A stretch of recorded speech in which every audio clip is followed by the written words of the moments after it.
What's up gamers, DreamcastGuy here, reviewing today Suikoden II on the original PlayStation. Just recently released on the PlayStation Network, this game is a very interesting classic RPG, released around the time of Final Fantasy VII, towards the beginning of the PlayStation era, and really, it's a very fascinating title. What you'll notice that really sets this game apart is scope. While many RPGs, both then and today, had you saving the world, this game just has you trying to stop a war. There are two warring nations, and you are going to have to deal with betrayal, corruption, evil armies, and good soldiers, and try and find out what's really going on here. What's really going to immediately grab you first is that you're very sympathetic to the cause. Both your soldiers and the enemies. It really feels like a real war. It reminded me a lot of the American Civil War, in that it was really brothers fighting brothers. Nobody feels truly evil. You just feel like different sides of the same conflict. It was very fascinating, especially with 108 characters. Yes, you heard that right. There are 108 characters you can unlock in this game. Now, hearing that, you probably think they're all watered down, standard, real bad tropes, but they're not. There are so many interesting storylines that each character can tell. You're really going to find your favorites, and you're going to want to find out everything you can about them. With 108 characters, it's hard to level them all, but you're going to want to try your best, because there's two distinctly different combat systems. Your normal party combat, where it's you, your little group, teaming up against your standard monsters or enemies or random battles. But leveling up in this is what you need to do badly, because the other game battle mode is army battles. You are going to be fighting in a Final Fantasy Tactics or Advanced Wars style battle system, where you're moving around, trying to flank the enemy, root them however you can, take out their healers, and really destroy them piece by piece. The battles feel really big, whether you're going against just a giant two-headed snake in a dungeon or trying to crush an enemy army moving towards a civilian town.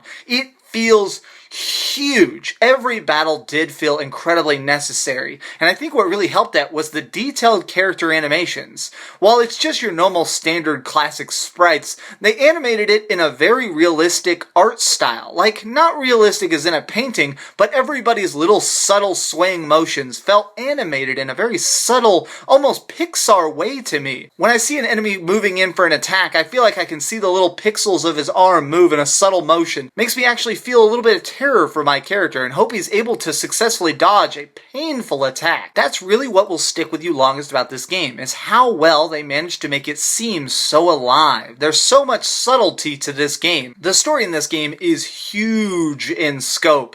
Not just trying to deal with all the political twists and turns, but you're actually able to navigate your way through it. This is one of the earliest games that I ever played that had branching story paths. You're able to choose what you want your character to say, and therefore really kind of get custom dialogue out of it. You kind of want to replay it to see what the evil bad guy here or there will say if instead you told him to screw himself instead of agreeing to a temporary truce. This is one of the first games I ever played that actually lets you carry over your save file from a previous game. So if you beat Suikoden 1 and have that save file, whether you're playing it on the original PlayStation or the PlayStation Vita or the PlayStation 3, you can actually then convert that to your Suikoden 2 file and have extra cool unlockables. Drastically improved over the original is battle speed. In the original Suikoden, there were long rolling fights that were fun, but after a while, you would get tired of hearing that really good battle music. But battle music does return. All the soundtracks in this game are extremely groovy and very cool to listen to. This is one of the few games where I actually at one point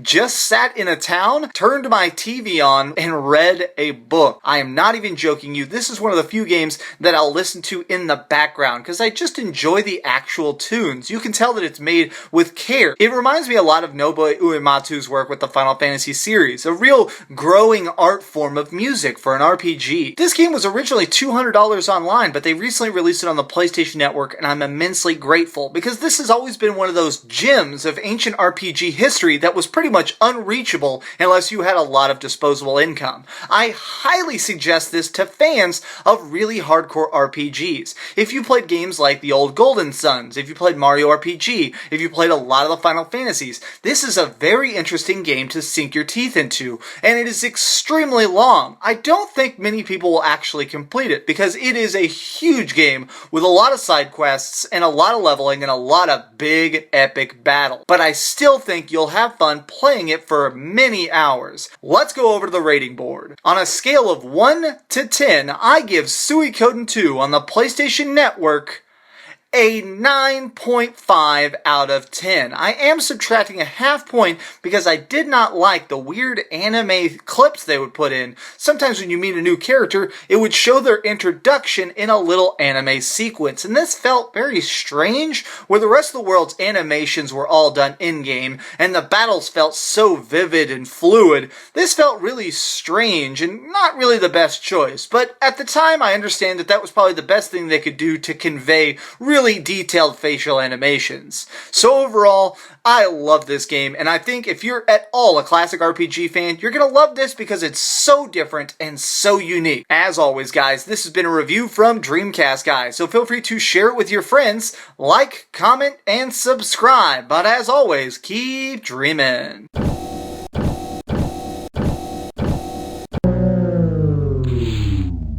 Thanks so much for watching. If you liked this video, maybe check out my last video. Please subscribe, and if you want, share this somewhere with your friends.